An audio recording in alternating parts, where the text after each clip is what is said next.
Without a single goal, Millwall ended their drought in style in October. The Lions began the month with a superb run of 3 successive victories, starting with a 2-part drama against Watford. Barber with a header. Comes to Morley with a chance. Good save by Shepherd. Roberts tries to hook it back. There's Goodman. John Goodman makes it 1-0 to Millwall. John Goodman in his first full game of the season gives the Lions the lead. There's Barber with the header. Ball breaks nicely, sits up for Morley. Good save by Simon Shepherd, but he can only parry it to Roberts. Roberts only gets half of it, but John Goodman is on hand. Keller. Long ball downfield. Oh, that's a mistake by Dublin. There's Goodman for his second. John Goodman makes it 2 for Millwall. Millwall 2, Watford 0.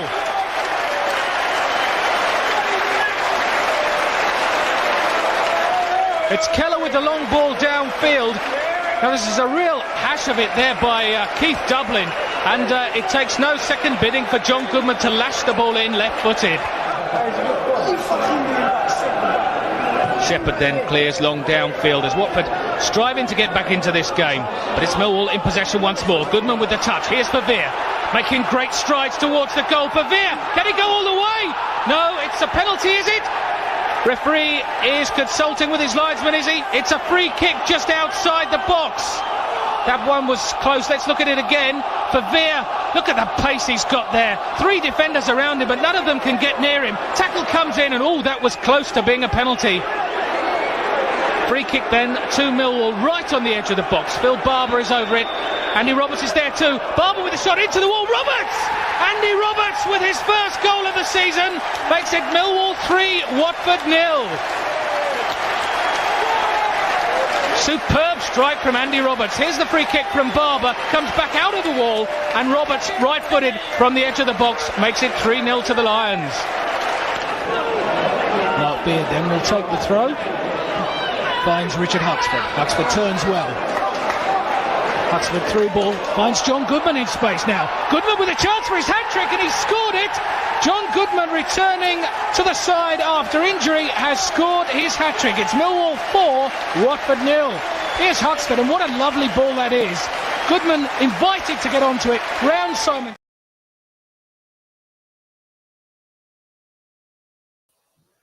Good evening, welcome. There we go. Hopefully you can hear me. Can you hear me, Stephen? Yeah, all good. Excellent. I was just putting in a little chat on the YouTube chat that you were having some technical issues over at that Millwall Pod HQ. Yeah, no, it was a bit of a nightmare. Hopefully, every time I put my microphone in, it seems to knock out my camera. Oh, there we go. So, Can't hear you, Mick. Can't hear you, Mickey. Do apologise, ladies and gents. Yeah, there we go. Do apologise. We are back, but hey, it's live. These things happen. So, tonight you've got a couple of special videos beforehand. So, I do apologise, but hello, I'm here, and Stephen's there. And as they say, it's live. Anything can happen. It can, and also above us is George Saville, still behind bars. Hopefully he'll get a game soon. So we've obviously missed a lot of the chat, so let's just jump in there. Send them the P45. You're late. I do apologise, David. So the front ones are just evening. Good evening. I'm sorry, Chris. That sounds a truly riveting game. Stephen Jones, evening. Oh, nice. Throw me under the bus. Thank you very much. Good morning to Tony. Hopefully it's a lovely sunny day there. It's fucking pissing down with rain here. Morning, lads. I'll try and behave tonight. No, that's a lie. You won't. And is Stephen in shorts? I think... Yes, I am in shorts. We are. Ken, in the words of Eminem, is in my basement. No, he's at England tonight. He unfortunately he had to go to England to get his points because he goes away with England. So lovely way the FA work. You've got to go to the shit games to be able to go to the away games. So Nothing unusual there, I suppose. So, Stephen, how are you? Yeah, I'm all right. I'm just about to say Australia should have just scored there. They had a really good opportunity. It's I'm all right. I will say before we go on with the show, all of this talk about Stephen Schultz and taking pictures of me and stalking me at the last game, not one of you come up and said anything to me. Not one. I don't know if we've lost Mickey again. No, he's silent. Just Mike. I said, are you calling everyone a bottler then? Well, even Mike, who sits in front of me, who was the one who first started calling me out, he didn't even turn up to the game. So, so yeah. You see, you've just outed him. If he watches this with his missus or something, mate, and he told her he went to football, you've just outed him. I can see he's commenting. So yeah, no. I know that, but he weren't at the game. But he could be sitting there watching it on the telly with his missus. And now you just said he could have told her he went out on the lash last weekend and went for a dirty weekend in Brighton or somewhere, and you've just outed him. So yeah. Well, that's not nice, is it? It's too late now. Yeah, no, it is. Yeah. So what have you been up to then, young Stephen? Anything exciting? No, just playing a little bit of football. I hate the international breaks. It's just one of those, isn't it, where you, especially like tonight, England are playing, but it's a friendly, so it doesn't really sort of feel the same. Yeah, I always want to see England do well. I always want to see England do well in anything they do. But other than that, just really waiting for proper football to come back. What about you? I'm not I don't mind watching England occasionally, but a lot of the time I can't be arsed with it because it's just especially when it's friendlies, these are just games what they just play for for nothing really. They Gareth will just set the team up how he wants it to play, just so he can test it. Maybe a couple of new players in, but other than that, nothing major. So yeah, it is what it is. So just throwing the book at him. So yeah, Stephen, I apologise for the shorts thing last week. I wasn't there, but your shorts are the dog's bollocks. Oh, there you go. So so yeah, first things first, I suppose.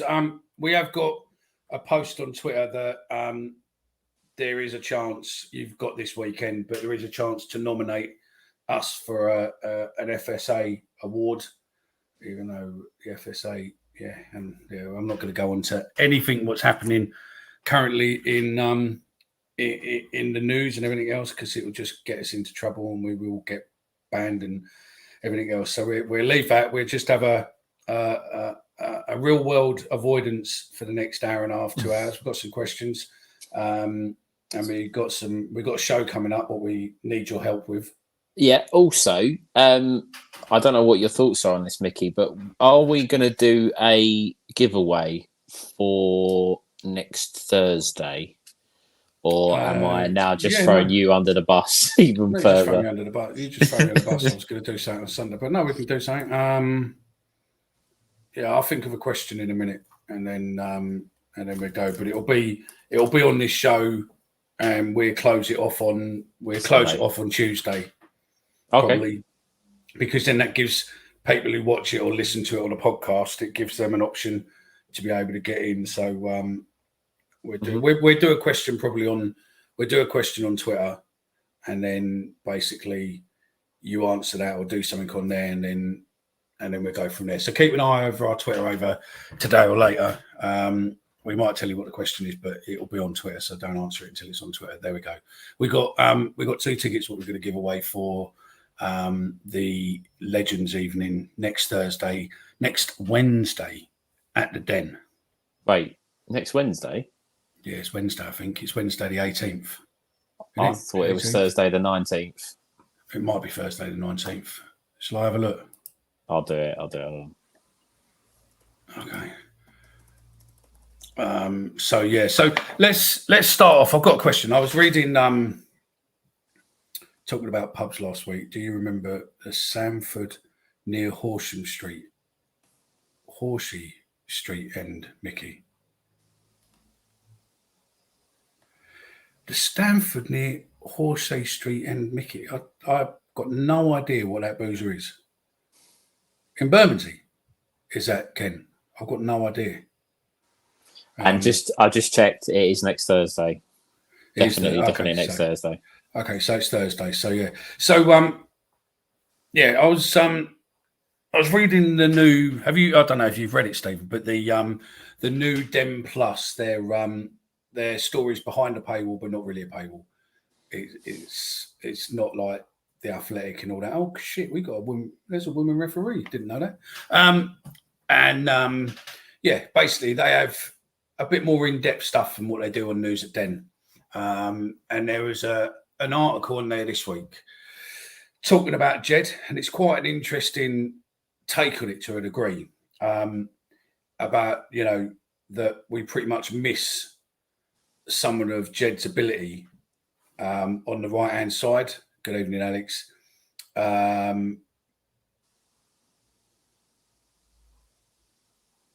So I'm just looking at the comments as well then. So yeah. So basically, yeah, it's just saying we're missing the thingy. So I've written down a question. So basically my question's based on that article. If you haven't seen it, have a look at it. It's at News at Den, and then you can see it's News at Den Plus. I think it's only about 20-30 pence if you want to read it or whatever, but yeah. Or you can just contribute and then you can read as many as you want. So there's no issues there. So on the Jed article and the lack of goals from that side this season, which we haven't, have we? From the right-hand side, we don't really have any goals from that side, do we? This season, no. Since he's gone to a degree. We've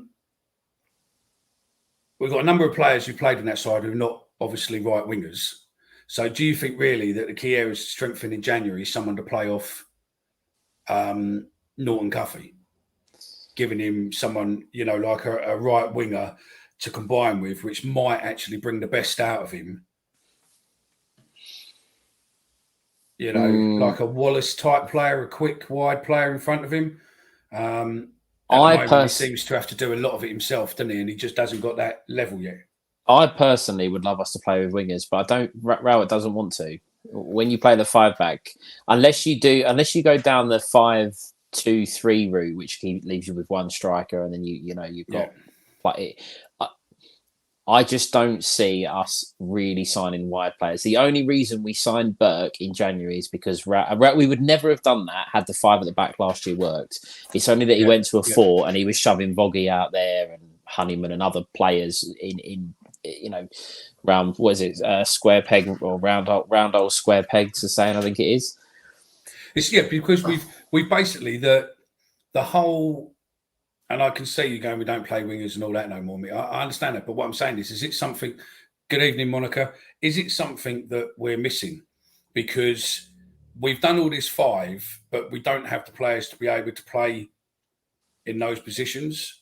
Yet that side we seem to be missing. But I would ask on a question to that. Because the left we're okay on, aren't we? Are we though? I was going to say, who's the left? Who would you say is the left winger? Only when he gets an opportunity, it's only a Maku or Fleming shoved out there. And I don't think I just to answer your question, would I sign a winger or 2? Yes, 100%, and I would change how we approach things. But when you play with wing backs, Norton Cuffy. Defensively, I'm sure, I don't know if the guys know, but you asked me to write a little piece up for him for an Arsenal show. And I said, and I think this is a fair assumption, Norton Cuffy gives us a lot more going forward. Defensively, a little bit iffy, and I think he tries to do a little bit too much on the ball. But he's brought in for his attacking play, for him to make runs, and support the forwards. Something that McNamara didn't do. But again, I think Danny defensively is a better option than Norton Cuffy. But besides the point, your wing backs are supposed to be delivering goals and assists. That's what they're in the team to do. Joe Bryan, I thought, scored an absolutely cracking goal against Hull. The second goal for us was absolutely brilliant. And that's what you're looking for from wing backs. Until Rowett decides to either go back to the system that we went to last year or a different manager comes in, I think it is going to be Norton Cuffy or nothing down the right-hand side. I understand where the article is coming from, and I understand what the guys are trying to say, that we're missing a creative player out wide. But we are, though, aren't we? Oh, we are, but we're not going to get it. That's the mean, problem. No, I understand. I mean, where is it? Someone raised an interesting point.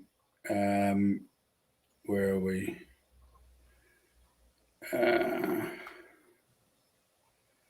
Yeah, there. Reggie boy. Jed Wallace used to grab the game by the scruff and make things happen on his own. That's what we really miss. Fleming has rarely done that. But can you imagine? No, I agree. Could you imagine, right? If we had a player like, as much as we turn around and said Jed, but if we had a player now like Jed playing on that right side, how much it would probably open up the rest of the team, like Nesbitt, Fleming, etc. We'd definitely score goals. Well, let's put it this way: if we had Jed Wallace in our team last year, we'd have been promoted. And I know people will say, might have differences in opinions, but in the games towards the back end of the year, Jed Wallace would have found a way to get us a goal when we needed one. When we needed one at Hull, we needed one at Wigan, we needed one against Birmingham at home. I'm not saying he'd have done it every single game, but he would have found a way when other players were struggling. Like that guy said, he used to grab the game by the scruff of the neck. That was last year. This year, again, obviously, if you've got a player like Jed Wallace in the team, and the other thing as well, and you touched on it just then, I think Jed was a good player for us. He obviously was a maverick type.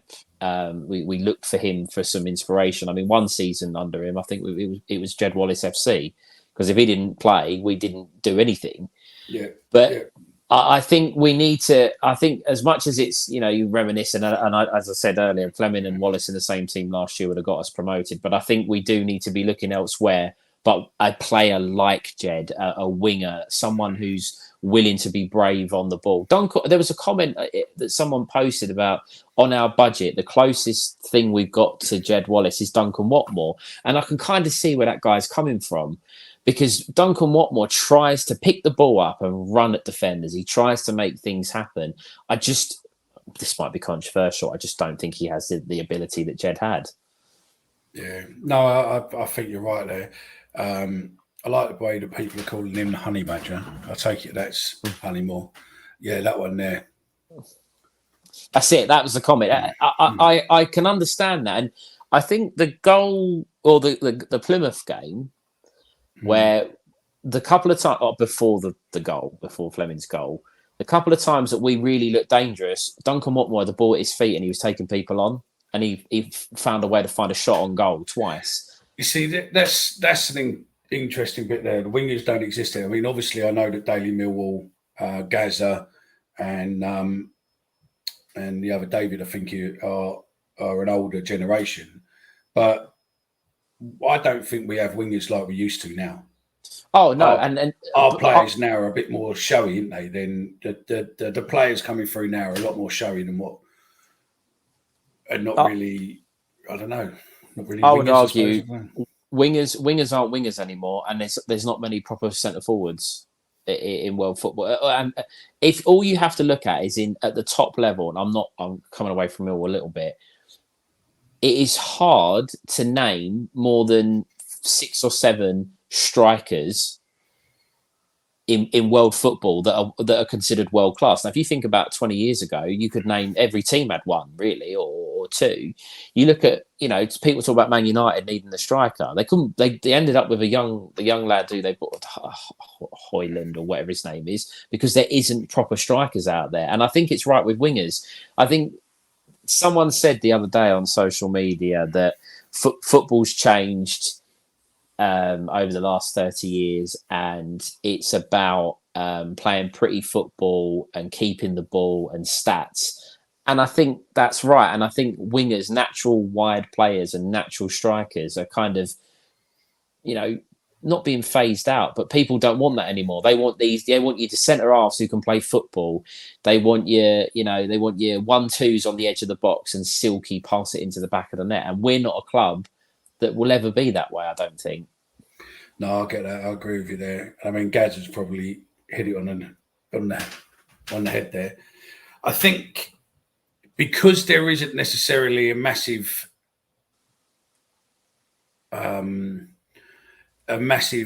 bowl of strikers and wingers that now there's a lot more utility players, isn't there?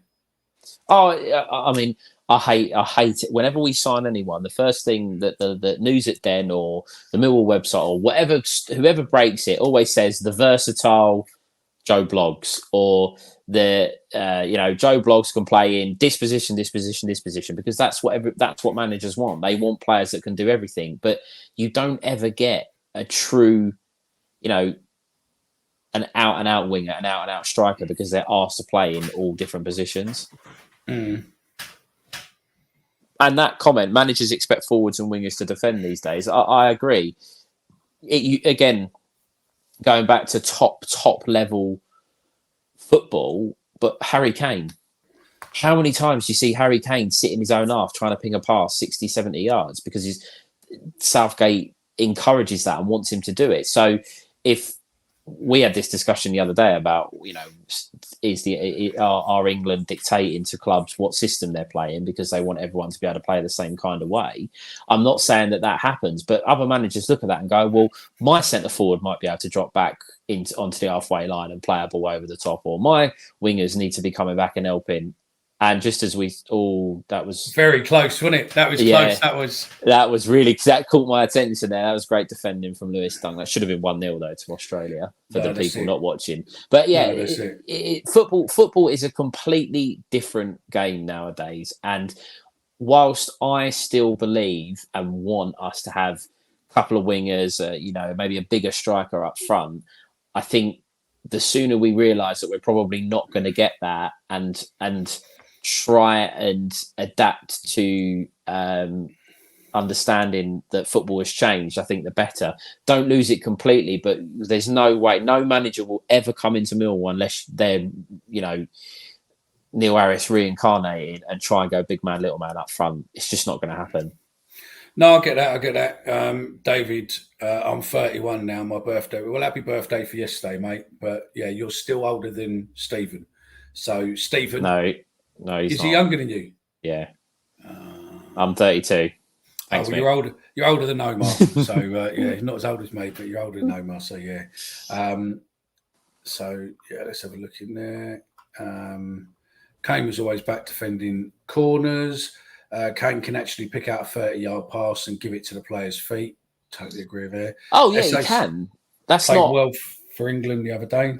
Yeah, I'll come on to SA. I'm not disputing that Kane can. That's not what I'm saying. He's very good at it, and he's got that kind of quarterback style about him that can pick a pass. But what my point is that in big games when you want your number 10 to be in the box trying to score goals, there's no point of him being on the halfway line, is there? It's just not going to. No, football's changed, and you look at all the big teams now. They've all got one up front. Hardly any of them have two up front, and if any in the top divisions, and it's just a completely different game. All free roam. So again, right? It's like let's have a little bit of that conversation we were having the other day. We were saying the other day that the way England's playing now, as in the main team, they play a certain style of football. Mm-hmm.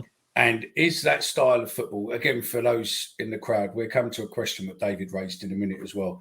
But is it the fact that now the youth development teams all the way down are being instructed by the FA? Because you can see something coming from them to be able to form a system so that they can fit into the main England team as such. But is there a directive of playing kids a certain way, training kids to play a certain way? And is that why there isn't really many things?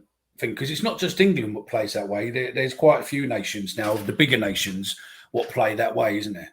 Well, yeah, I mean, I'm just, again, coming away from Millwall, but it's still a point that applies to us. If you name the top nations, all of them, they all have one striker. Argentina, it's Alvarez. Messi doesn't play up front. Messi has a free role. He can do whatever he likes.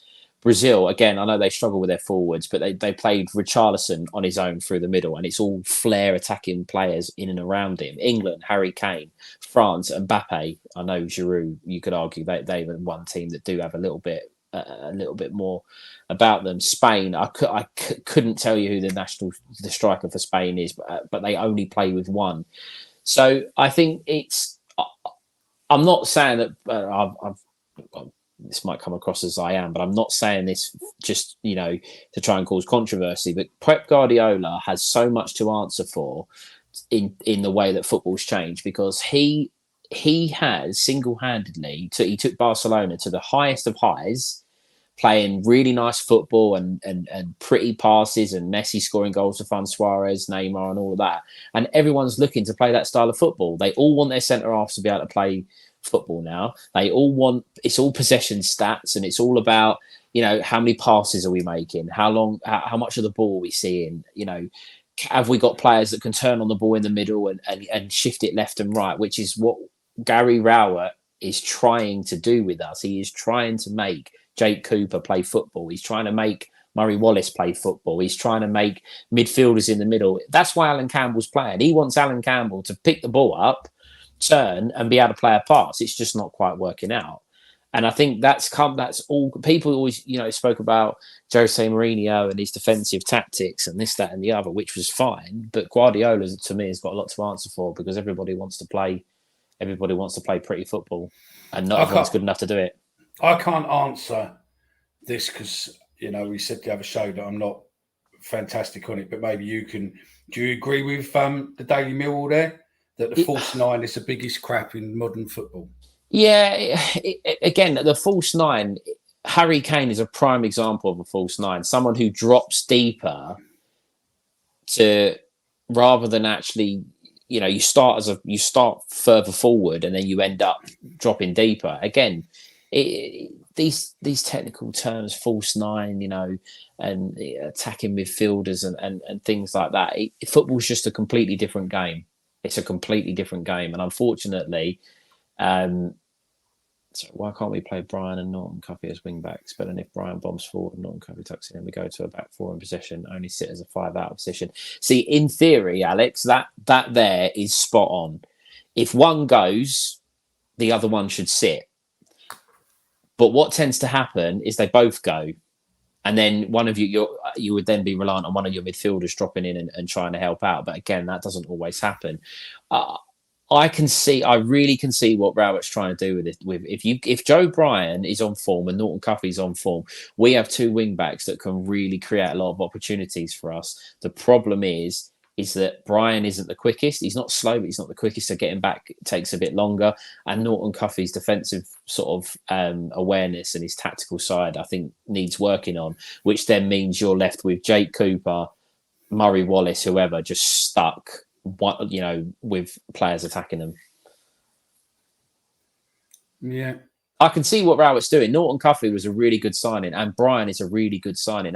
I said a couple of weeks ago I wasn't sure on him, but the last couple of games he's been really, really good. But he wants his wing backs attacking. He doesn't want them defending. The problem is it just leaves the guys at the back who, are we good enough defensively? I don't think so. Yeah, no, I'll get that. England play 4-2-3-1. Yeah, which is what Rowett wanted to switch to last year. But the difference is when you're England, you can pick James Maddison, you can pick Jack Grealish, you can pick, I don't know, who else is playing tonight? Ollie Watkins, you've got Bellingham on the bench. With us, you're picking, I don't want to sort of really dig anyone out, but you're picking players that are just not suited to it's also that we play players out of position. Yeah, we do, and that's even so much as in I know you've raised the comments, but even with Danny Mack, we expect Danny Mack to be playing in a position he doesn't play in, or he's not. They've tried to change him, but again, there's no point. If you're a striker, you ain't going to play in goal, are you? Do you know what I mean? Sometimes it's about using the players to the strengths rather than trying to get them to play in a position what doesn't work. And I know the cliche about, like Thierry Henry, etc., and other players over the years where they weren't actually the player where they played. but they performed to the highest of their game in that position, what the manager saw. But it's just, I don't know, with a setup like what we've got, do we have the expertise and coaches to be able to help train that player? I mean, realistically, if you think about it, if you're trying to get Danny Mack to be a right winger for such, a right-fielded attacking player or a defensive attacker, so whatever they're trying to do with him, who realistically have we got in the coaching staff to be able to teach him to do that? I get that. I think it's a really hard one with Danny McNamara because he is a right back. He's not a wing back. We all know it. 100%. We all know it. But in Rowett's system and in Rowett's team, he wants a wing back. And unfortunately, Danny McNamara suffers because of that. When we go to the flat back four and actually have a right back and a left back, McNamara is absolutely fine. I'd rather him play over Norton Cuffy.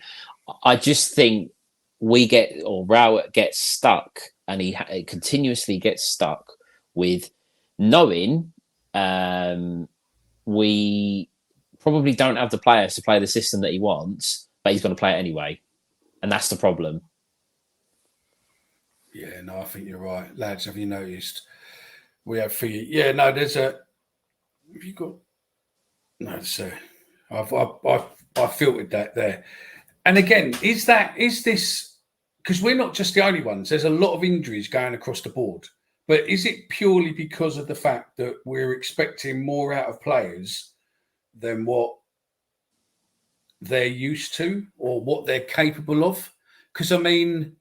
with the fact that they now have to track back a hell of a lot of the time, if you look at some of ours, we're running right the way up the other end of the goal, and then we're running right the way back to our end, and then we're back up there again and back. So, I mean, I'd hate to think what mileage they're doing or kilometres they're doing per game or metres, whatever they work out.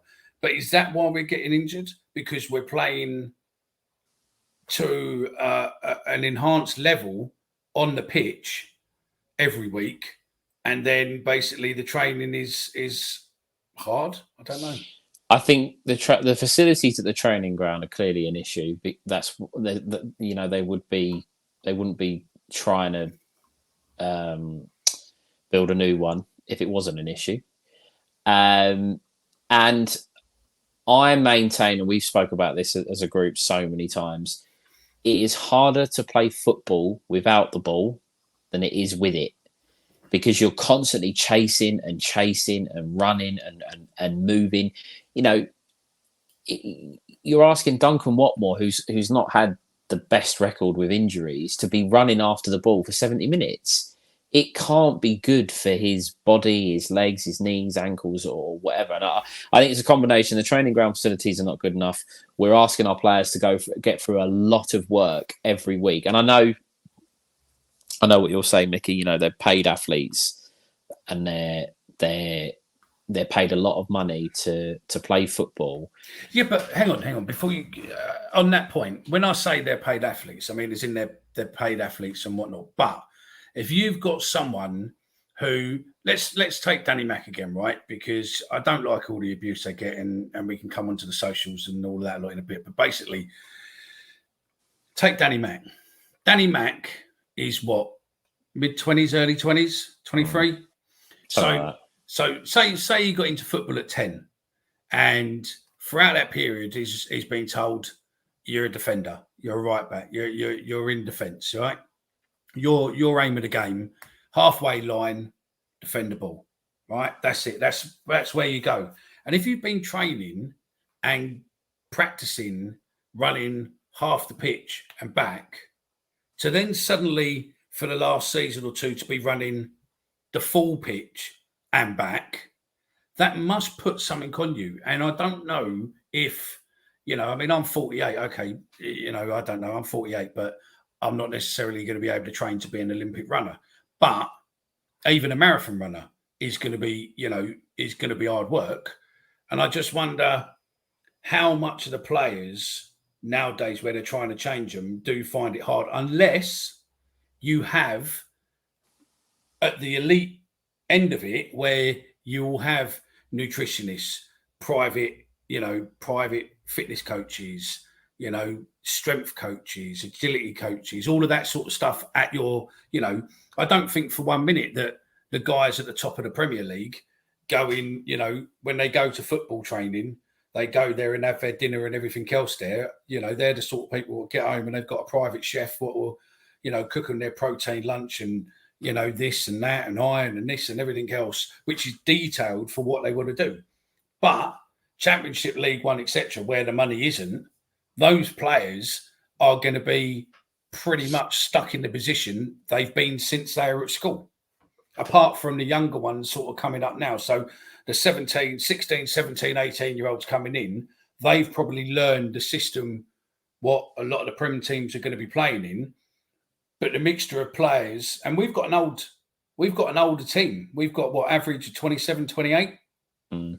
I just wonder if a lot of those players can't actually do what they're being asked to do. Because I don't think I could. The prime example, I think, is Sean Hutchinson. Sean Hutchinson is, without a doubt, probably. I couldn't speak highly of him since he's been at the club. He has been superb for us, captain, leader, everything. I think he's been very, very good. But Sean Hutchinson grew up as a, rock solid centre half in Newcastle, probably absolutely lumping into forwards in whatever, the amateur levels in Newcastle growing up, really going in hard, probably not having to play too much football. If the ball comes to his feet, he gets rid of it quickly or knocks it down the line or whatever. He is now being asked, 15 years after possibly making I don't know when he made his debut in first team football, to play a style of football he would never, even at Fulham, I don't think, at the time when he was at Fulham, I don't think he would have been asked to play quite what he's being asked to now.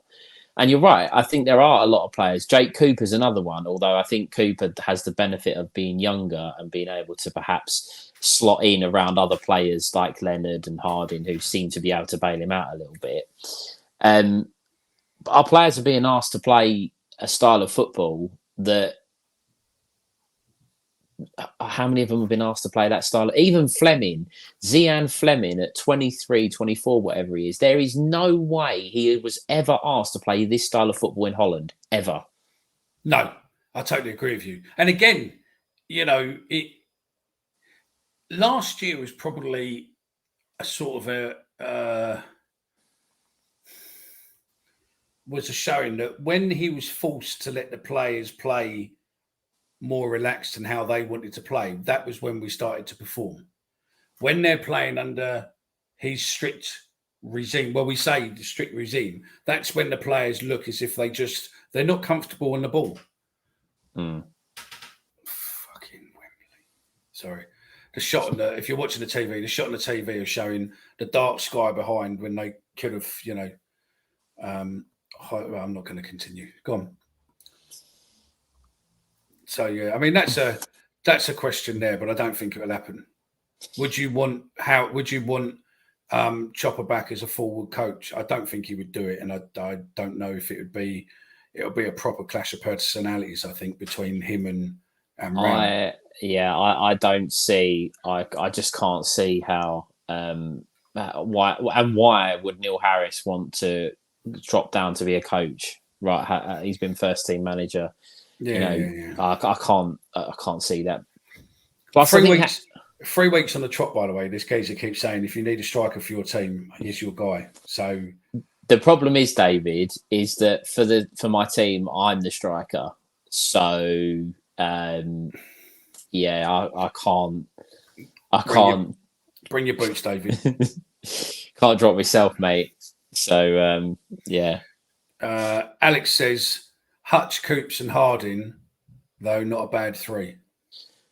I'm not saying it's a bad back three, but what I'm saying is that take Harding aside, because I don't know enough about him and how he's played over his career. But Jake Cooper and Sean Hutchinson, throughout the majority of their career, have never, ever, ever been footballing centre halves, and they've been asked to do it. And I think that's where that's where you're reliant on your wing backs to be comfortable on the ball and receiving the ball. You need your midfielders comfortable and receiving the ball, because Cooper and Hutchinson they have to get rid of it quickly. Yeah. I mean, there's a couple there. Have they broken ground on the new training ground? No, because if they had, then we would have seen the pictures, because obviously it would have been a big thing of probably, I would say that it would either be a leading counsellor of Sevenoaks or James Berylson or someone. I just don't know if they've got the money, because, I mean, you're looking realistic. I reckon that new ground's going to cost between 25 and 25 and maybe between 25 and 40 million to do. And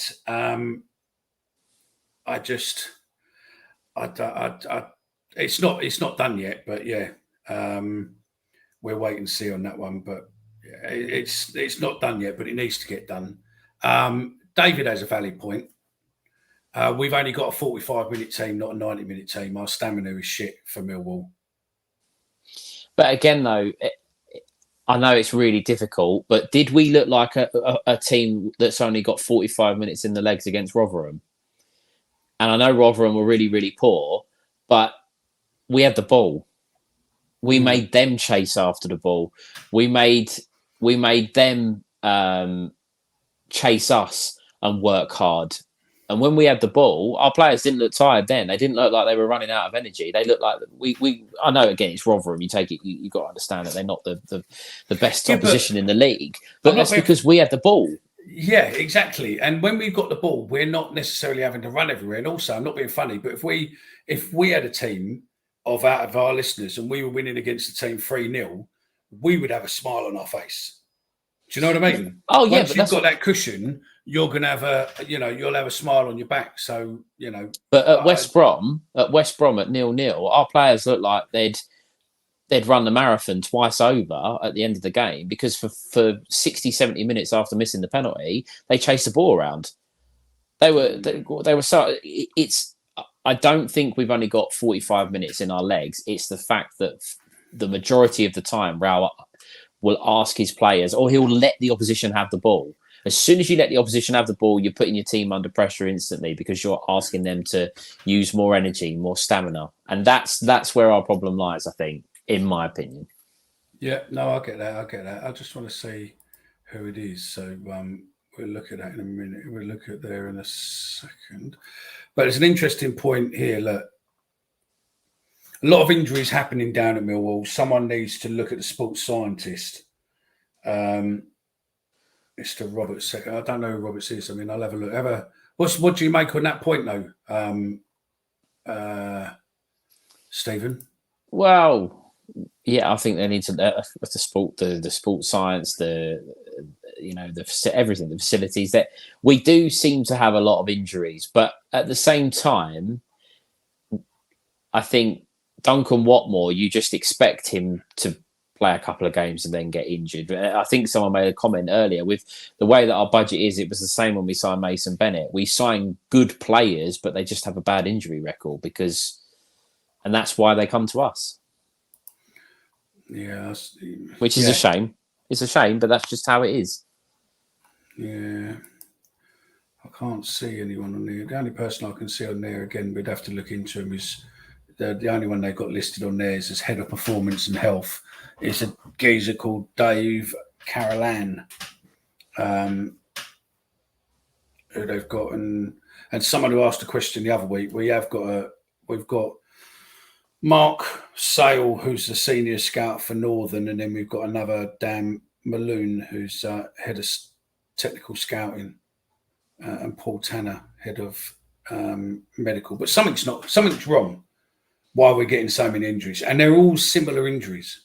They're all quads, okay, what was a knee or ankle? What it was the other day was off that advertising order, wasn't it? Well, yeah. I mean, they said, though, didn't they? They quickly come out and said, "Oh, he went into the game with a knock," to try and cover the fact that the advertising boards are probably not in the best of positions. No. On that point there, just before I go to the couple on there, I wonder if the training is being done hard. you know, and whether or not it's full on and whatnot, because they must be doing something for them to do. Because I don't think the players are doing it at home. There must be something happening, or are they not training? You know, is it more, you know, off the ball training? And then if you're playing on the ball training only on games, that's going to cause you a problem, isn't it? Because you're used to not playing with a ball. Well, I think it's telling. The telling fact is how many times do we see now Rowett making the players train at the ground? David's taking a piss. I'm tempted to give David the ticket there, mate. Do you know what I mean? think no, not a chance. I like David. Yeah, I think it's telling that Gary Rowett wants Millwall to be training at the Den more than he's got them training at the current training ground. I genuinely think the facilities at the training ground are not very good, and that's part of the problem. I think that the training regime, we'll never know. Look, there's rumours, isn't there, that Rowett works them really, really hard and he makes them do double sessions and this, that, and the other, or what, you know. It's all whispers, but at the end of the day, you know, ultimately they're just footballers. Their bodies are not indestructible. I just think that we need to perhaps be more diligent on what we do and how we do it before we maybe get on their backs a little bit too much. Personally. Oh, I totally agree with you. I think the problem is that I think like what I said to you boys the other day is I think we watch Millwall through rose-tinted glasses some days. I think we think some days we're Barcelona when we're a team being managed by Gary Rowett.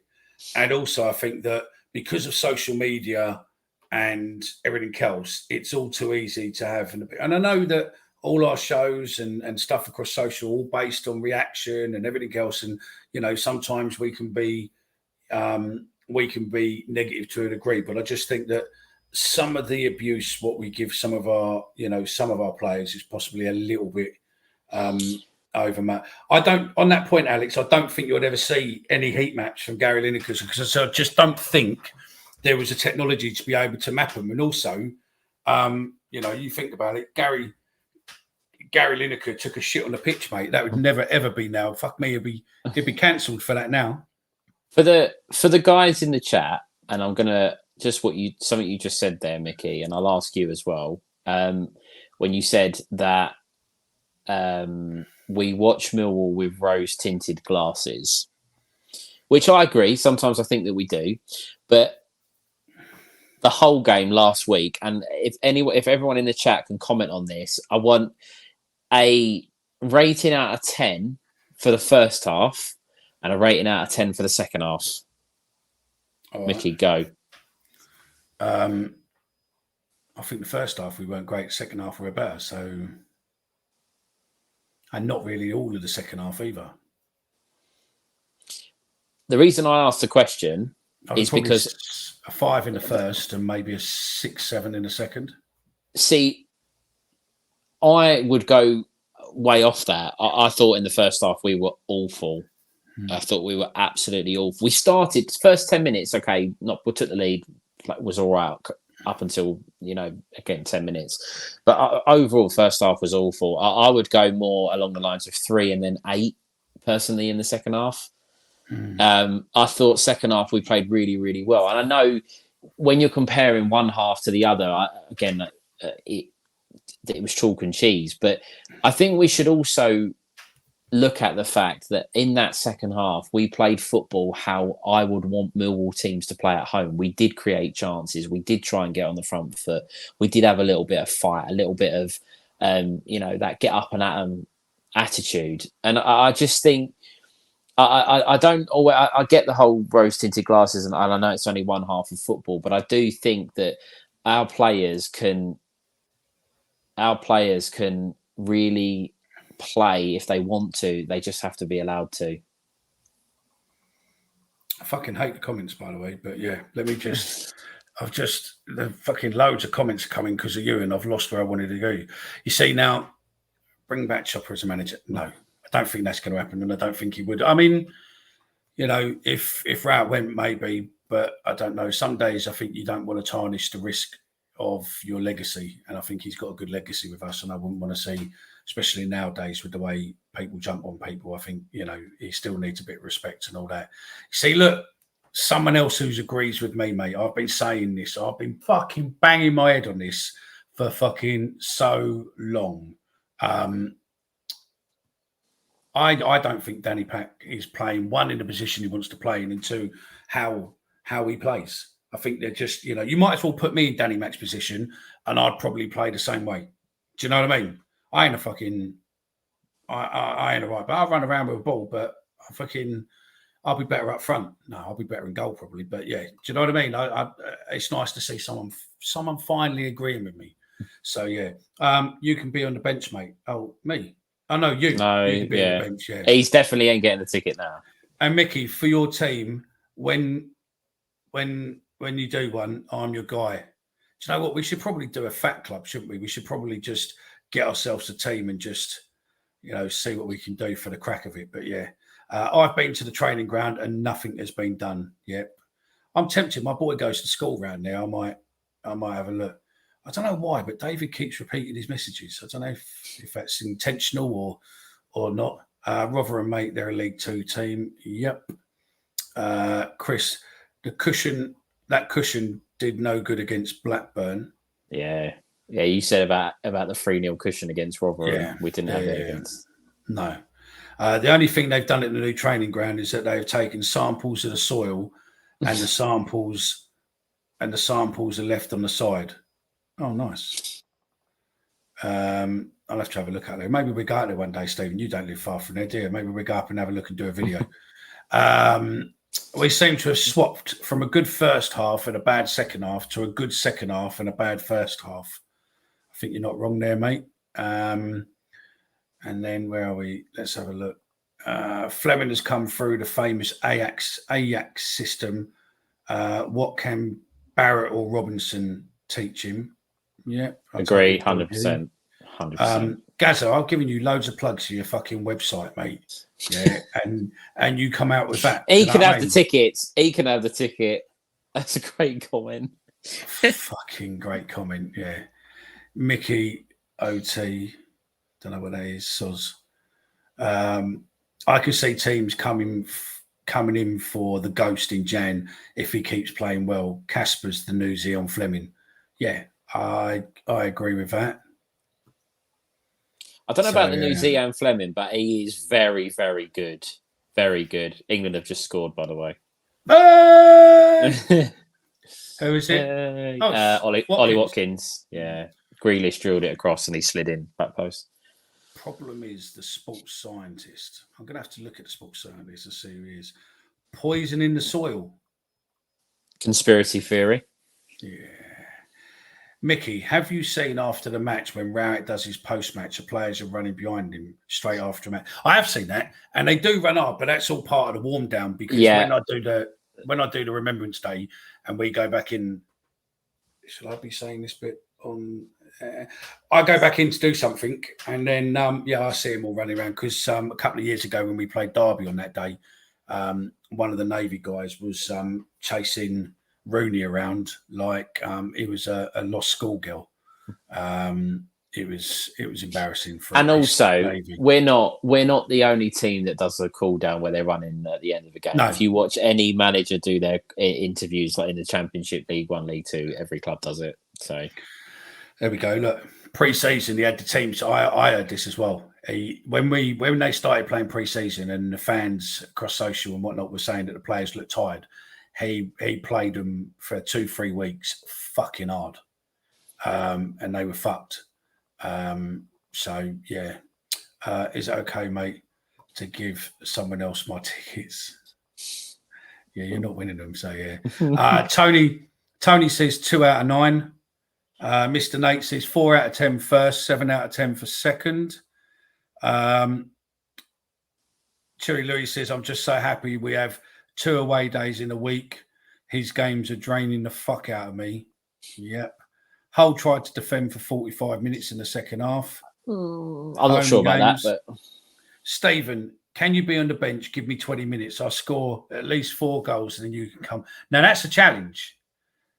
What's the forfeit, Stephen? If he don't score 4 goals for your game, to be fair though, we don't. It's only 6 aside. We don't play 11 aside. It's completely different. Okay. So but look, what I'm again, I might be throwing you under the bus here, Mickey, but I'm going to do it anyway. That Millwall podcast 11 in a charity game. Yeah, I'm up for that. Oh, mate, do you know what I would be up for? Fuck it. Do you know what I mean? I 1 minute, Stephen. Lions TV, Fat Dan. We challenge you to an 11-a-side game. The Mac Millwall podcast 11 versus your 11. No ringers, or we're loaded with ringers. But standard, your listeners, our listeners, in an 11 versus 11 for a charity that we both agree on. If you're up for it, let us know. What do you reckon, Stephen? The charity could really be the Millwall food hub. Keep it all Millwall related. But other than that, that's a great idea. Be a great idea. I'd love to do that. In the comments, do you fancy playing in a game against that Millwall podcast 11 versus a Lions TV 11 for charity? I would post it out on Twitter, but he don't follow us, so he'll probably never know of it. So, Chris, I need you to send the challenge out, mate, when he's next doing a stream that, I'll clip this and put it out on socials and then just forward it in and see whether or not he fancies it. But then we need some players, and I'll be going through the black book, I think, of ex-players and see if we can get a couple of fans. No. No ringers. We'll do it. Our listeners. I'll be a manager. Yeah, I'll be a manager with Chris. Yeah, because Chris, he can't play anymore, can he? Because of his knees. So I'll be a manager with Chris, and we're thingy. So yeah, -10 first half, second half 7.5. First half different formation from the second half. First half they played 4-2-3-1, which they never played it before. It is the start of the problem. I agree 100% with that comment. And what pissed me off is it was exactly the same as last year. Alan Campbell was being played as a right-sided midfielder. He's not fit enough yet, by his own admission, to play in his actual position. So what makes it look like he's going to be able to play right mid? I do agree with that. The formation wasn't the problem. It was the players he sent out to play it. That was the issue. Because we were playing 4-2-3-1 all last year. Or most of last year after how it changed. So I don't think it was the formation. It was the players that he sent out to do it. Do you agree or disagree with that in the comments? Get yourself in there. Not Chopper, no. First half of 4, as we always put a spurt on the first 10 minutes, but second half, I enjoyed it and gave it an 8, as I supposed I've been watching shit for a while. Yep. Mac is a defender. He loves to defend, not going forward. I agree with you. I have said this time and time again. Danny Mac is a defender. Play him as a defender and he will fucking go through players. Don't fucking play him up front because that's not his game. And I've said this and people fucking bang on and on and on. Play him in defence. Give him a run of 10 games because I think he is a confidence player. He's a young player, confident effects. Let him have a run of 10 games playing on a defensive position and you will see a different Danny Mac. I'm fucking telling you. I told you, mate, I'm fucking Danny Mac's fan club, mate. I don't give a fuck about anyone else. I don't care. Do you know what I mean? And I don't know the geezer. I've spoken to him. I spoke to him once in the car park when he pulled in one day. And I think he looked for something and I saw him over something. I can't remember what done. I retweeted or something he did. And he's got listeners. He's got Danny McNamara's number in his phone book. He speaks to him every week. I wish I had. I tell you now, I wish I had, because I'd get him on to, if we get this football game going, mate, I'd have him playing for me in defence. I'll fucking show Rowett how to play our players, mate. So that means, so yeah. Oh, that's not right. Maybe we should give the ticket to Millwall teams. You know what I mean? Because he's agreeing with me there. All these people will agree with me. I know the listeners tonight are pro Mickey. I don't know how I feel about that. I'm happy with that, mate. So yeah, 56 minutes to score against the Shackle The Shackle Draggers. Yeah, but it is the reserve team, really, isn't it? Yeah. Why would Harris want to come back? The way he was treated last few games, looting away, especially by the fans, was just wrong. Totally agree with you. That's why I said I don't think there's worth risk there. A lot of the boys are going, I think. I think a few of the boys are going. Well, Ben Omar is, because it's about 10 minutes away from his house. Yeah, Ben's going because he's our northern correspondent. And I don't know if Dan is. Dan will probably go because he'll end up staying at Ben's house probably. But yeah. The thing that's done me in with Preston is the fact that they've put it on Sky. It's a 12:30 kickoff. Yeah.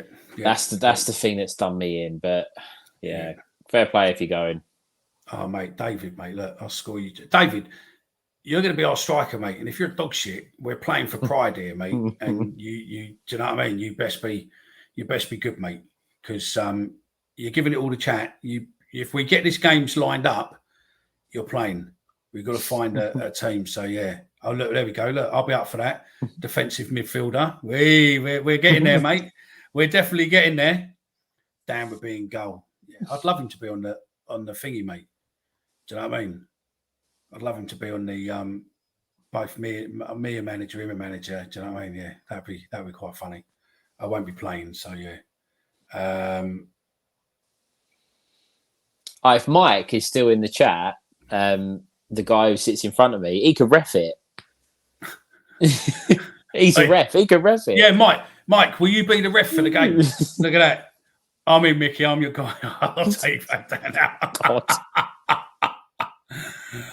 You'll need defibrillators everywhere. No, I'm all right. I'm not playing.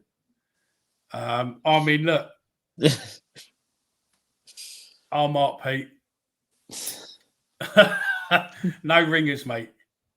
So if we do this, are we looking at we just want standard? Yeah, we're streaming it. We're figuring out to stream it, Gazza. I'm telling you, we're figuring. I'll find a sponsor for the game who will pay, and we'll get a professional team in with the drones and that. Do you know what I mean? Because we found someone who did it for when I'd done the Wonderwall Cup, when we done the 2 games for the Wonderwall Cup. We had this team that come in with some drones and footage and all that, and it was good. It was good. And they're not that expensive. I think they're about $2,000 or so. So yeah, we'll find a sponsor for that, I'm sure. But everything on the day, whatever's raised on the day, goes to a charity. My suggestion would be, I've got nothing against Lions Hub, but I always like kids' charities. So the 2 Millwall charities to me would be the Lions Hub and Demelza. That would be my suggestion. I would say whatever we raise gets split straight down the middle. And done. We probably wouldn't be able to do it until probably next year, probably towards the end of the season, maybe, and then we might be able to get the Millwall pitch as well. Yeah. And maybe Millwall might give it to us for nothing if we're giving all the money to charity, mate. 5 a.m. start. Evening, lads. Evening, Connor. A bit late, mate. Halfway through the party, but don't worry, we join late too. Yes, it will be streamed, 100%. There you go. Mike's in. There you go. We've got a ref. Yeah, so we've got a ref. I got you, Mickey. My feet doesn't talking. All right. David playing like Danny Dyer in Mean Machine. I think we'll all be playing like Danny Dyer in Mean Machine the way it's going. Yeah, I reckon that's right. I reckon it's basically people who listen. I don't care if you listen to both shows, that's fine. But you've got to just make a decision of who you want to represent. So do you represent that Millwall podcast? Or do you represent Lions TV? And I would say Nick, but Nick doesn't really do the competitive stuff because we tried to call him out on something before, didn't we? And he didn't really want to do it. And Millwall Tube, I don't know. I don't really know if I'm probably comparing like for like, but us and Dan probably. Because we do all the YouTube stuff and live. We're not as big as his channel, unfortunately, but we could do with more people subscribing. Hint, hint. Thank you very much. But yeah, no, we're going to do that. We're going to also with that as well. Just on the point of again, we always talk about this. It doesn't matter who your favourite show is, whether it's us, whether it's Lions TV, whether it's Nick, whether it's Millwall TT, Millwall Tube, whoever it is, it's absolutely fine. It's great that they're doing their content and we do ours. If you want to represent us, fantastic. If you want to represent Lions TV, fantastic. But at the end of the day, we have to win. So I don't care who you want to back, who you want to support. We have to win. That's what David, you can come on now if you want, mate. I'll send you a link now if you want it.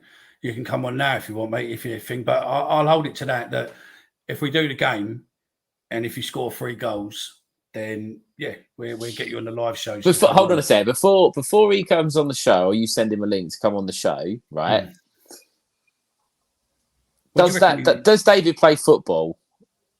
Because I only play 6. I don't play 11 aside. There we go, Mike. He's in our pocket. Yeah, definitely not clicking that bit, but yeah, I'll watch both. But then I'm on that Millwall podcast team. He's a greedy bastard, yeah. Fat Dan must have to play in his tight jeans, so yeah. They're another podcast, a Millwall podcast like us. Not as good. Don't really know. They're not really as good looking as us. There is one bloke with a few others. He's not as good looking as us. He doesn't know the history like us. And you don't have a fan on the board, ex-fan on the board on this show either. No. The highlight of that podcast. And you don't have someone who's appeared on the anniversary cover of a programme wearing the original shirt from the first game we played at the Den either. What can I say? Do they, Stephen? They don't. No, well, no, they don't. And they never will. I'm exclusive to that Millwall pod. Yeah. Apart from yourselves, who do you vote for in the podcast? I'll tell you who I voted for. I voted for Acton Millwall and Drive Home with TT. And the reason I did that is I think it would be absolutely fucking fantastic for either one of us 3 to get in there, because I think it would be great for a bit of recognition. Either one of us. I don't care. But it would be great if we could get us all, 3 of us, into the nominations to get into that final, so that all 3 of us representing our shows get there that night, because that would be unreal. But again, it's the luck of the draw. I mean, it's only nominations. I don't know how they take the nominations, whether or not it's how many people have voted or whatever. And then when it goes to the final, it's down to the votes and all that. But listen, I think it would be great to have us, Acton Millwall, and Drive Home with TT, because I think it would be great to have either one of us there, because we'll all back each other. And also, absolutely, if all 3 of us got there, then yeah. I mean, if we didn't get to the final, but Drive Home with TT or Acton, then we'd ask you all to vote for one of them, because I think if a Millwall show wins out of everyone else, then it's good for us. Good for us as Millwall. So yeah. No more Steve, but talent don't go. He's 31, mate. Do you know what I mean? So yeah, hopefully he's in the same shape as what you call it. So yeah, Dan has got Sheringham on the show later. Has he really? Wow. Mickey, do the deal first, then I'll come to you. See, the thing is, I don't know if Chris is full of shit or not. I've got no idea. I don't watch the other one, so yeah. Mickey, do the deal first, and I'll come with you, sweet. I've got glass ankles, but I can cheerlead with the best of them. So yeah, that sounds quite tempting. We could have our own Palace Babes, whatever they're called, and they're the cheerleaders there, isn't it? So yeah, this is a weird path this has taken, because I never expected that we would suddenly have a call out on a Millwall Podcast 11 versus a Lions TV. So yeah, cool, man. Yeah, don't worry, we've got some interviews hopefully coming up. So yeah, but that's good. Hopefully he did his research, and it's a good interview. Where are we? What would your start? There we go then. All right, go on then. What would your starting 11 be for Preston? Bit early for that, but you can start getting them in. If you want to get them in, why not just kill the thingies, kill the chat? Let's do it. It's you guys for the podcast like these, Dan for the live streams, and the Daily Millwall dude for the impressions, comedy, and stats. It's bollocks. He only has a few hundred stops. Acton is the boss. I'll pretty much go. I'd go with that to a degree. So you're saying our live streams are shit then? Born free, die free. Thanks for that, mate. Yeah, no, that's okay. We understand that. So yeah, we're not gonna think it, mate. So yeah, I'm the George Savile of Peckham. Okay. Daily Millwall. He's been knocking out daily things on YouTube for ages. So look, if you're on YouTube now, just look for Daily Millwall, subscribe to him, and let's just get his numbers up a bit, mate. Listen, if Lions TV can get over 20,000 subs and Millwall's got about 24,000 subs, there's loads of you out there. Yet us and Daily Millwall and a few others, do what they do for nothing. Just, the easiest option you can do, mate, is just give a subscription. Just give them a sub, and that will just, it'll make his day. If we could suddenly get, Daily Millwall to double his subs by next week, he'll be over the moon, mate.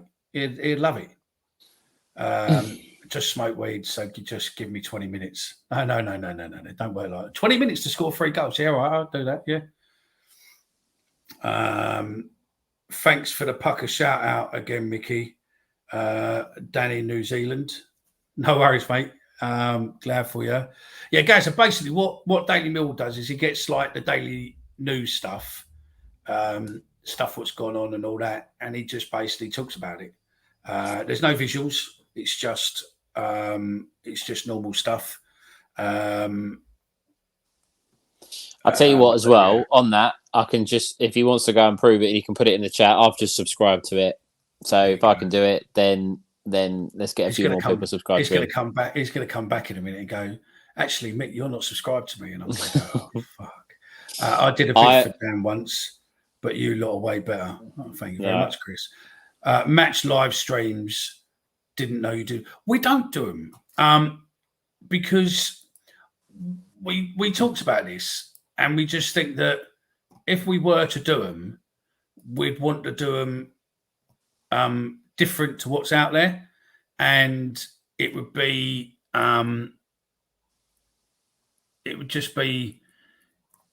different, and we don't do them. So yeah, if you watch a lot of the stuff we do.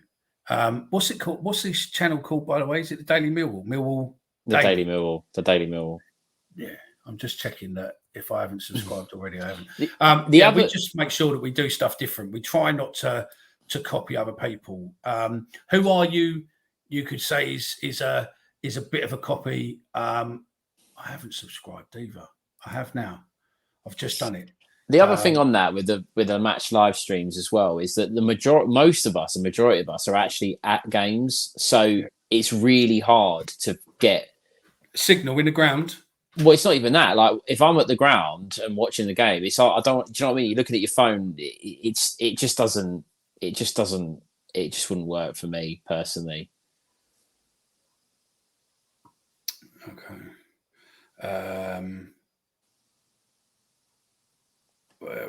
By the way, I've been posting up Millwall players' photos on X for people to use. Yeah, Millwall history at MFC History Files. Yeah, guys, we need to have a meet up at some point, mate, because I've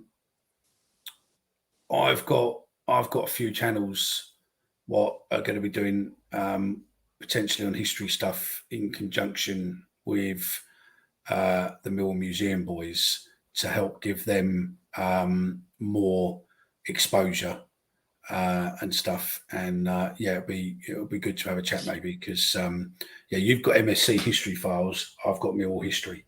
So yeah, I've had them for years, to be fair. It was a show I was going to be doing a few years ago, and then unfortunately things changed. I've spoken to both Nick and TT, both nice fellas with excellent content. No disagreement there from us, mate. And we're different.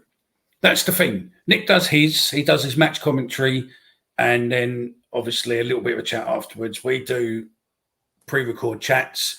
We do, maybe interviews, or we do different things to him, and we do different stuff to TT. And we do these lives, which are different again to other people. We tried just to be different. So yeah, the Daily Millwall is quality YouTube channel. Been watching it since day one. So yeah, well, I've just followed you as well, the Daily Millwall. I didn't realise that we weren't subscribed, so we've just subscribed, and you're about 401 now. I think 402. So it's going up. It's weird talking on your phone. Surrounded by fans. I don't like it. Yeah, go on. I have also just tweeted out, I've just followed the @MFC History Files. I've just tweeted out on my own Twitter page. They have 7 followers. I don't know how long we're going to be doing this, Mickey. I mean, I'm happy to carry on for however long really you want to do it. But another half hour or so, yeah. If we Who's that? What, Millwall FC? MFC History Files on Twitter. Or X, shall we say. They currently have 7 followers. If by the end of the stream, if we can get that at least, over 20. Try and get over 20 to start them off a little bit. So, if we can get that going, guys, that'd be great. If you've never listened, I know I've banged on it, but I don't know how many of you listened to me before. If you haven't, and Gazza will put it in the comments in a minute, his website in a minute. Gazza has spent years and years of scrolling through websites, his own records, everything, because there are quite a few websites what keep a lot of data, but he has accumulated so much Millwall one-stop history. So if you're new to Millwall, you want to double check stuff, you want to go through ex-players, ex-managers, what was the game in 1968 when we played X? Look on there, and he's got everything on there. And literally, it's a one-stop. We use it to double check stuff and everything else. So it's a cracking site. So yeah, definitely have a look at that. And also, I will give you a Twitter post when I come off here in a bit, and I'll get you some more followers as well, Gazza, because people will follow you. So yeah, don't worry. You wouldn't enjoy the game if you're commentating as well, would you? Not really. No, and I don't agree with. I mean, I take pictures and videos and stuff at games of certain bits purely because there's a lot of fans overseas. So because of what we are, they'd like to see some of the goals if you can go. But you've got to be careful because of embargoes and getting strike downs and stuff like that. But I take pictures there. But again, I don't like these vloggers where they're sitting there with the camera in their face, doing it all, videoing everyone around you and all that. It's not my thing. So yeah, it's not. Don't mind going to the game, and when you walk into the game with all the chanting and that's good. So yeah, get Benjamin Bloom as a ringer. Yeah, maybe. He could be a lino, Ben. He could be the match commentator, couldn't he? He could be doing it live. He could be the live one. Yeah. So yeah, no, don't worry, mate. No dramas at all. Josh Brusky just joined. Thoughts on Preston North End first game back after the international break? It's too fucking early, and it's on Sky. And Paul Chewy Louis is leaving at 5 a.m. in the morning to get out there for the half 12 kickoff. So yeah. Well, why don't you tell us what do you think's gonna? What's your thoughts on the Preston game, fella? So yeah. So lads, we have got to half term. So lads, we've got to half term. No idea. What would be your report for the team manager? Oh, me. As in, like, if we got to half time with the game, what would be my thing? Or I don't understand, Chewy. Tell us what's what. Stephen, do you want to speak a minute? Because I need to get a drink. My voice is dying. Yeah, Australia have just hit the post for anybody that's remotely interested. And the comment on just joined, thoughts on PNE first game back after the international break. I actually think it's probably one of the worst fixtures we could have. They've been quite good. They lost their last game against Ipswich, which obviously they're going to look to bounce back and try and capitalise again on their start of the season. We've also got a couple more injuries with Nisbet and Watmore looking likely to be out of the game. So our front line is going to be completely different from what it was against Hull. So I think Preston will be a tough game. I'm not hugely into going into with a week before the game asking to play for a draw, and I don't want us to play for a draw. But I think Rowett, with his limited attacking options, by the sounds of it, I can't see him doing anything else. I think you're probably right. I think he'll probably be. We'll do it. So yeah, Lions TV's got to agree, mate. Yeah, I think he will. If we use peer pressure, he might agree. If we get everything, so yeah. So Paul, there. Sorry about that, lads. What is your international break report? 11 games on for the team and the manager. I would say, Paul, that if it was a school report, it would be must do better. I think we've shown glimpses in games that we're actually capable of playing a little bit of football. I'm not saying we're going to play like prime Barcelona, but we've looked okay in certain games, but we've also looked an absolute shambles in other games and in other halves of football. So Rowett is probably on. He's probably on around about a 5 out of 10 at the moment. I think the Plymouth result has really, really lifted the pressure off of him. I know there's still a lot on him, but I think that really could have turned sour. But I think must do better and need to find a way of being able to embrace our second half performance against Hull, but try and find a way of playing like that for longer in games and perhaps be a little bit braver away from home. Mike says, expect us to lose. Well, this is the thing, isn't it? You can't. There isn't an awful lot that really gets you out of your seat to think that we can go there and get a result. The second half at Hull was promising, but that was at home. We were also chasing the game. We were also trying to get a win in front of our home fans. I just think it's going to be a tough fixture. As I said, I don't know if you heard me, Mickey, when you went to get a drink, but I think it's one of the worst fixtures we could have had. They've had a good start to the season. They lost their last game off the international break. Yeah. I think it's going to be tough. Yeah. No, I totally agree with you. I think it's going to be a difficult one. So, yeah. Has anyone got any questions that you want to raise? Because we seem to be going off topic massively all over the place today. So if you've got a question, put it in and do it, or even just post a question to test Dazza. But I think Gazza's gone now. But yeah, and see what's what. So yeah, it's always tricky with these international breaks because there isn't an awful lot you can get. I'll tell you what. Actually, ask them because they can.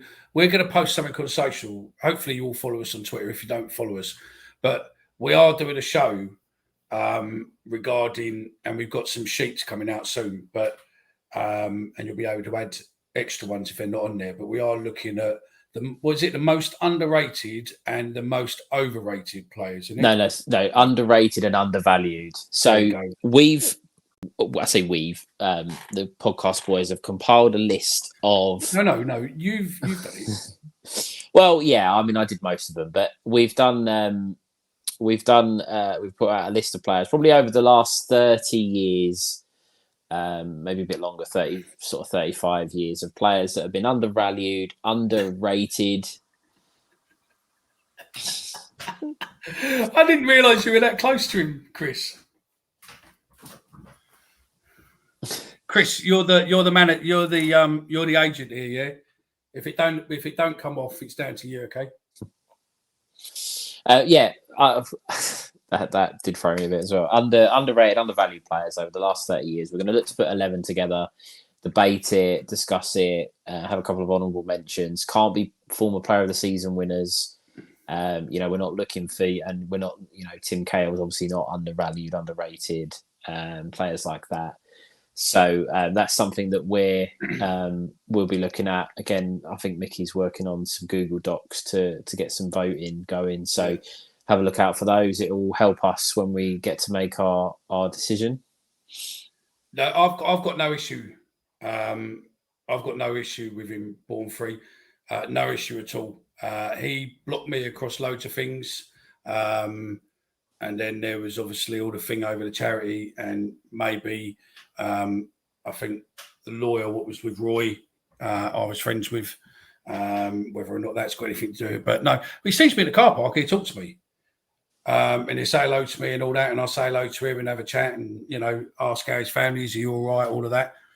I've got no issue. The banter and stuff on here is just banter. At the end of the day, we're all there to provide a service and everything else. They take the piss out of us, on his main account and also his other hidden account. He gives a grief. He's had a pop at Omar before and that, but there's no issue. I mean, I don't give a shit. To be fair, mate, we're all there to do what we do, and every one of us will do whatever we do differently to anyone else.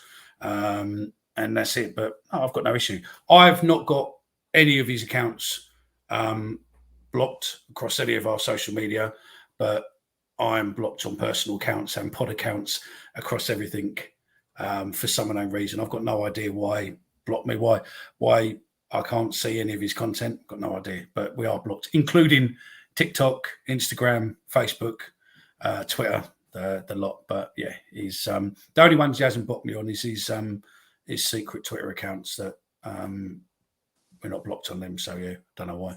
But yeah, I've got no issue with him at all. I just think that we are probably two of the larger accounts or most well-known accounts to a degree, and we're sort of similar viewer base. And I think that it would bring both of us together for a good cause, and we'd have a laugh and a joke on a day, and there'd be good banter, and also we would both promote the shit out of it and hopefully raise a hell of a lot of money to two charities what are very close to Millwall's heart and Millwall fans' hearts. Demelza basically looks after kids what are terminally ill and dying, at Kids Hospice, which is great. And Lions Food Hub is Millwall's official food hub, providing food for people who are on our time. So I think it would provide a great afternoon or a great day for banter, and also we can promote the shit out of it from both of us. So I think it could be a good game. The other thing on that comment there as well, I don't know where that fella's from. He said obviously it doesn't get. I think what was it? The comment he can't get to the den and feels in. Yeah, that can't get to the den feel involved. That to me, this is obviously more personal to me, but that to me is one of the probably more rewarding things about doing this and why we do it, because I'm lucky enough, I go to a lot of games, so I get to see the team and follow them up and down the country. But there's a lot of people that can't do that. So it's nice to be able to interact with people that do perhaps aren't able to go to games or are relocated and stuff like that. And I agree, all the content is watch who you like, support who you like. It doesn't bother me. We don't do it for anything like that. We do it because we enjoy doing it. So I think it's great that we have followers and people that listen to us that aren't always able to get to games, because we try to look out for each other, whether it be. I think the first thing is that us, Nick, Dan, TT, Millwall Tube. Sorry, I don't know your name. Who does? I think it's Dev. I think his name's Dev. Dev. I think it is Dev. And the same as the Daily Millwall. Don't know his name either. No one likes us talking. All the guys. It takes a lot of effort, bollocks, to sit there and do this, to talk to nothing for 2 hours or an hour, 20 minutes, whatever you do, and post it out, and do everything behind the scenes and everything else, what goes with it, so that you've got it as a podcast, you've got it this. Like tonight, we do this, we do a podcast, we then download this, and I load it up as a podcast to go out tomorrow morning so that people who don't watch the show can listen to it. Dan does all the editing. He's better on the editing side than what we are. He does a lot of the editing side of it and stuff like that. And he's done lots of different videos over the time. It all takes time and effort. So I don't think anyone needs to be, slated. What we do is banter, to be fair. But it all takes something, it will take so many hours. Like tonight, it's 2 hours away from the family doing this. And then by the time we finish, it'll probably be about another hour and a half by the time you get it all sorted and get out. So I just take my hats off to everyone who does it, who's providing people who aren't in the UK and those who are in the UK with content to Millwall. And we are all different. And it's good that we don't seem to copy each other. So, just to interrupt there, England have won. They've won 1-0. Hey, in a pointless game. So, yeah. Who remembers when we lost 6-0 to Rotherham at home, my first game as a Millwall supporter? That wasn't that long ago, was it? Was it 6-0 or 6-1 on the opening day? That I think it was early 2000s. Darren Byfield, I think, scored 3 or 4 for them that day. Do you think we will change our formation moving forward, or is it Rowett just being stubborn? I think it will be stubborn. I also think it's down to if we get any more injuries. The injuries are bloody. It's dictating. You fucking changed quick into your ball free. 1 minute it was like, what's the matter? There ain't no matter. But now it's like, grow the fuck up and accept the challenge. Oh dear. I should be a politician. So, yeah, where are we? He'll never accept it if he blocked you and everything, mate. AKA Lions TV. Paul Moody. Yeah, I do have Paul Moody's number, but I do not have Danny Mack's number. But I do have Paul Moody's number. So yeah. I think food hubs are important, especially for OEP. Saw an old lady smiling and very happy, getting a few carrots and onions from the church. You see, this is the thing what's got me, and it's a little bit of a change. There is a lot of, I know what she does is great, and she gets, people to buy stuff from Tesco, Sainsbury's and all that. But there's a load of our fans who are wholesale veg people or wholesale this, wholesale that, where they do. And if you could tap into a lot of those people, you're not giving the supermarkets bundles of money. You're giving the people who are making the stuff, because, there's probably a wholesaler who could quite happily lose a couple of boxes of, potatoes and a couple of boxes of carrots or something and give them into the food hub. Do you know what I mean? So it's, there are a lot. Our fan base is unbelievable. And I remember that from when I was founded board, when we were looking at different things like business thing and all that. And with AMS, when we did AMS, the amount of expert help what come in. And believe it or not, in February, it's 10 years since I started AMS. Fucking 10 years. Unbelievable. But I reckon there's loads of people what, work within the trade or whatever, what could, do things if people tapped into them. But, they don't. There we go. We're off on a tangent again.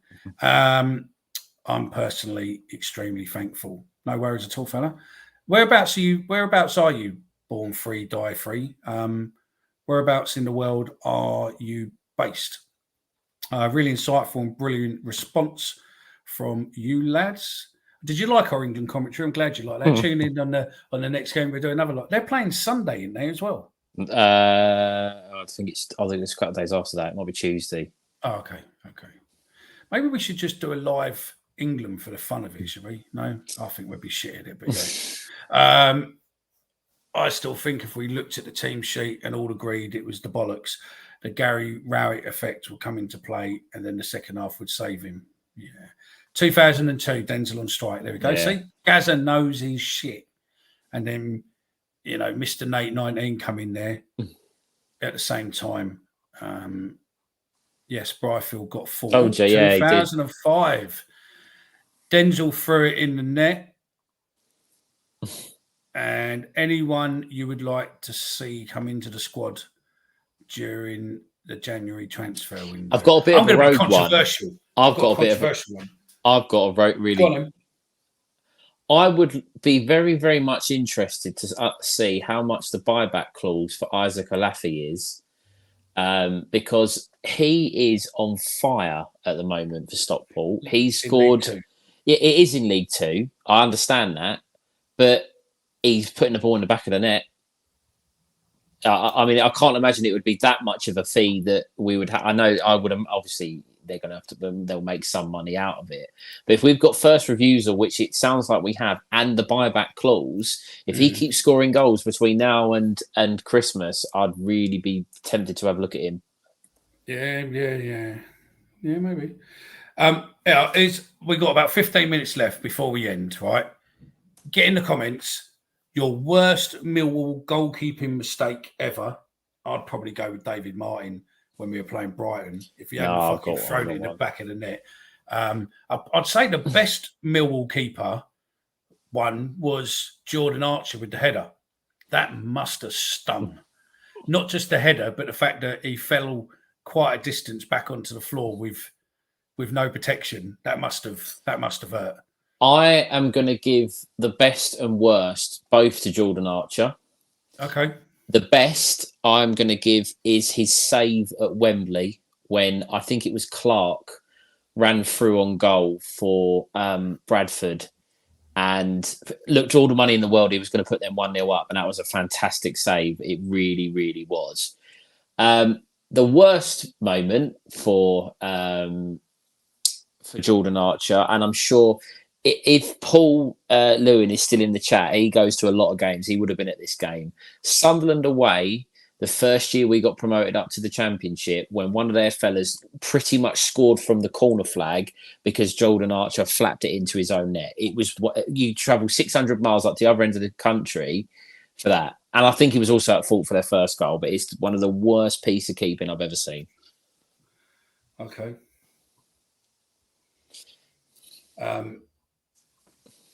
He agrees with me. Yeah, but let's be honest, right? Let's be honest. Jamie Vardy scored goals in the Conference, League One, League Two, the Championship, this, that, and the other. Players come from lower leagues and build their way back up. So, George Martin, it looked a bit suspicious, or George Long against Blackburn. Yeah, two of them. Yeah, Danzel against there was on strike. Both. Where with Chris Brown, I was at Sunderland game. It was a shit house. To be fair, as well in that game, their goalkeeper had an absolute. George Saville scored a free kick, and it was probably the worst hit free kick I've ever seen. And so I think it was just a day for it. But yeah, I'm real. Right, we are going to be finishing. We're back Sunday, so there's no point really asking for the Preston score now. But I'll tell you what, 11 games or 12 games in, aren't we, for the season? Is it 11 games or is it 12? 11, isn't it? I think it's 11 games. Give us your rating so far this season. So, of the season so far, I want a rating out of 10, as if you're doing a school report. But we've got 5 minutes left. So, yeah. It is 11 games. It is 11 games. Yeah. So, 11 games in. Give us your rating out of 10 for the start to the season. And hopefully I've got a show this week with some other championship sides. So, yeah, we've got 5 minutes left and then we're going. And just to make Jabrowski a bit happy, give us our England prediction for next week as well, then maybe if you want to put it in. I don't even know who England are supposed to be playing next week. I think it's a qualifier next week, though, isn't it? Yeah, South Downs. Oh, okay. It's not geographical. Oh, Italy. England are playing Italy next week. Keeps me away. Derek Posse from just inside the centre circle when I was 6. Brian Horn save against Bournemouth. I've got that on video. England score predictions. And the one against Everton in the Cup was pretty bad. Yep. Ratings then for the season so far. 6, 5, 5, 5. Mid-table. 4. Start to season equals 4. 6 out of 10 could do better. That sounds like my school report. 5 out of 10. 5. I'll give it a 3, mate. I want playoffs. So do I, and I think we'll get there. When the fuck is Honeyman back? Don't know, but if you find out, let us know for Sunday. He has been on the bench. He was on the bench. 7.5. Exactly where I thought we would be. Just surprised with the results against some teams. Wow, Josh, I think you're fairly young, and I think you've got plenty of years of pain to come, mate. Trust me. 4, 6. I'd rather go after Keith for more. I really do think he would keep us up. Yep. I'd love to get Keith for more. we won't leave around 15th to 11th on the table if we stay like this. Home 2, away 8. Jordan Archer away at Sunderland was horrific twice. Stephen, we're pretty much there, mate. What anything you want to say? We were going to have a question, but I'm assuming we'll save that for Twitter to win the. Yeah, we do one on Twitter. We do one on Twitter. Think of something. We do one on Twitter over the weekend, and we do one on Sunday show. And the only other thing from me, really, it's not even just for us. If you can like and subscribe us, that's great. But the guys on Twitter, the History Files, and the Daily Millwall, if we can get them some more followers as well, that would be great. And subscribers on YouTube, followers on X. That would be great. Archer at Brower, we saw us miss the playoff. That was just as bad. Yeah, that was shocking. That really was shocking. That as well. We played that game against Middlesbrough. If I'm right, we played them the weekend of the end of season awards, which I went to that year, and we drove back after that, and it was so depressing. It really was so depressing. I hate you, Chris. Yeah, years of pain, mate. Yeah. I'm only 27. Look at the state of me. And I thought I looked all right for 48. So yeah. How boring is international break? Yeah, we're livening up. So we do a quiz on Sunday night, Chris, Stephen. Do you know what? Funny enough, on that, I'm actually hosting a charity quiz tomorrow night. Okay. So I could just do it again on Sunday if you want. Is it Millwall questions or? No, it's a normal quiz. All right, you've got 2 minutes. Would you like a quiz on Sunday night? Yes or no? In the comments quickly as I'm reading through them. Daily Millwall, yeah. I thought we'd lose against Stoke. We won. Thought we would beat Bristol. We lost. Just how it's going all the season, I feel like. Yeah, every season for us, mate. Josh, 7.5, you must be smoking. Where are we? Yes. 7 new followers. I'll give you everything in a minute, mate. I'm 29. Where are we? Hang on. There we go. Cheers, lads. Sorry, I tried to behave. No, you didn't. I'm 29 and I'm getting Iniesta hairline from being a Millwall fan. That's great. That's quote of the night. That's quote of the night. That's quality. How many questions you got in, Stephen?